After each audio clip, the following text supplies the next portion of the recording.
astronauts, welcome to the Digital Galaxy Podcast. Unfortunately, Justin couldn't make it, so I'm going to take the pilot seat today. I'm Jack, the manager. And I'm Paul. Buckle up, because today in episode 2, we are exploring how free apps collect and sell your data and how it affects you. The information in this episode comes from the official European Commission, California Consumer Privacy Act, and our industry knowledge learned through Fora Social. We're going to give you the European definition and the California law definition.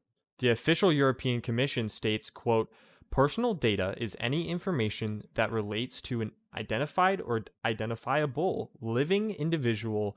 Different pieces of information collected together can lead to the identification of particular persons, also constitute as personal data, end quote.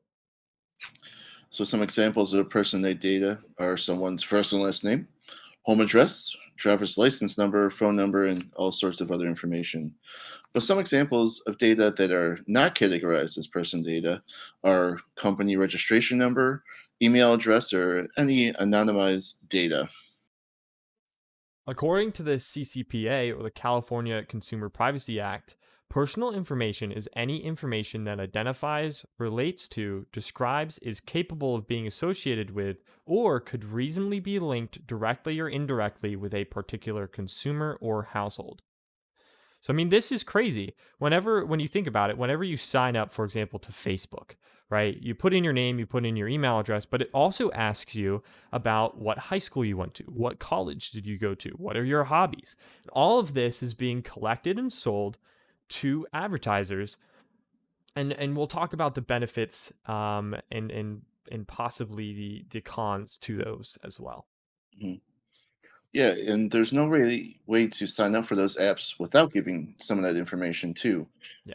which I found is pretty interesting, because typically, that data is collected through forms such as like a sign up page, and then all that data is stored in a database. Just think of like an Excel spreadsheet on steroids.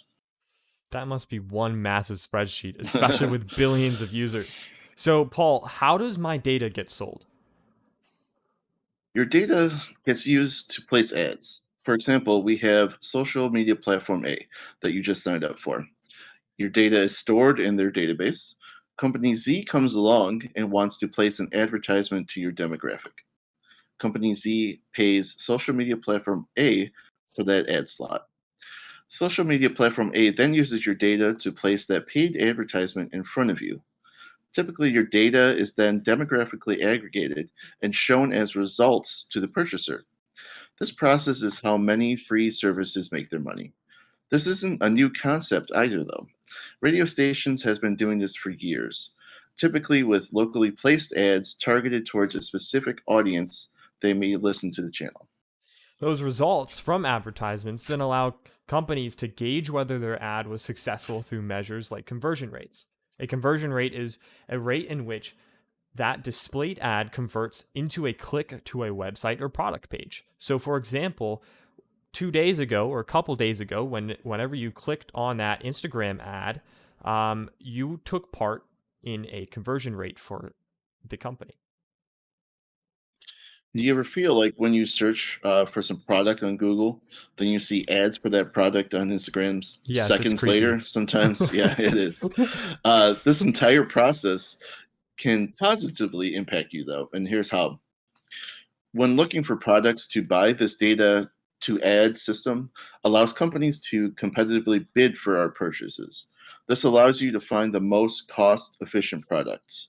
So recently, my wife and I are expecting, so we Congrats. have been adding items to, thank you.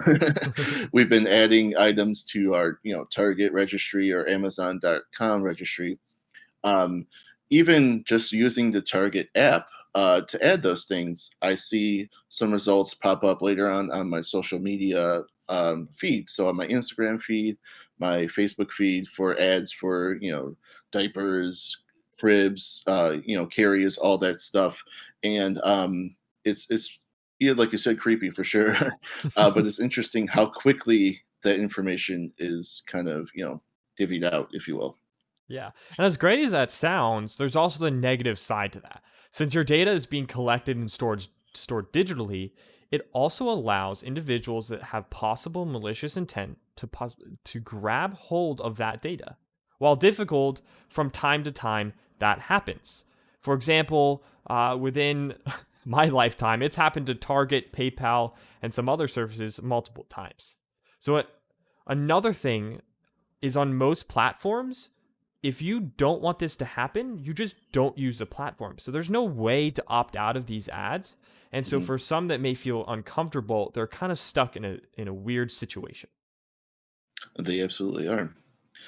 Because in summary, data is any information that identifies, relates to, describes, is capable of being associated with, or could reasonably be linked directly or indirectly with a particular consumer or household.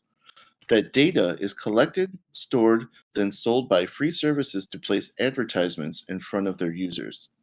This leads to an easy buying experience for customers, but may lead to data leaks and the inability to opt out.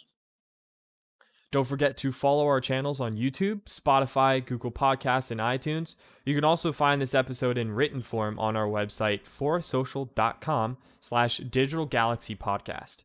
This episode was created by Fora Social, a social media app where you are in charge of your data and community. Check it out at forasocial.com. Thanks for coming along on our journey. Till next time.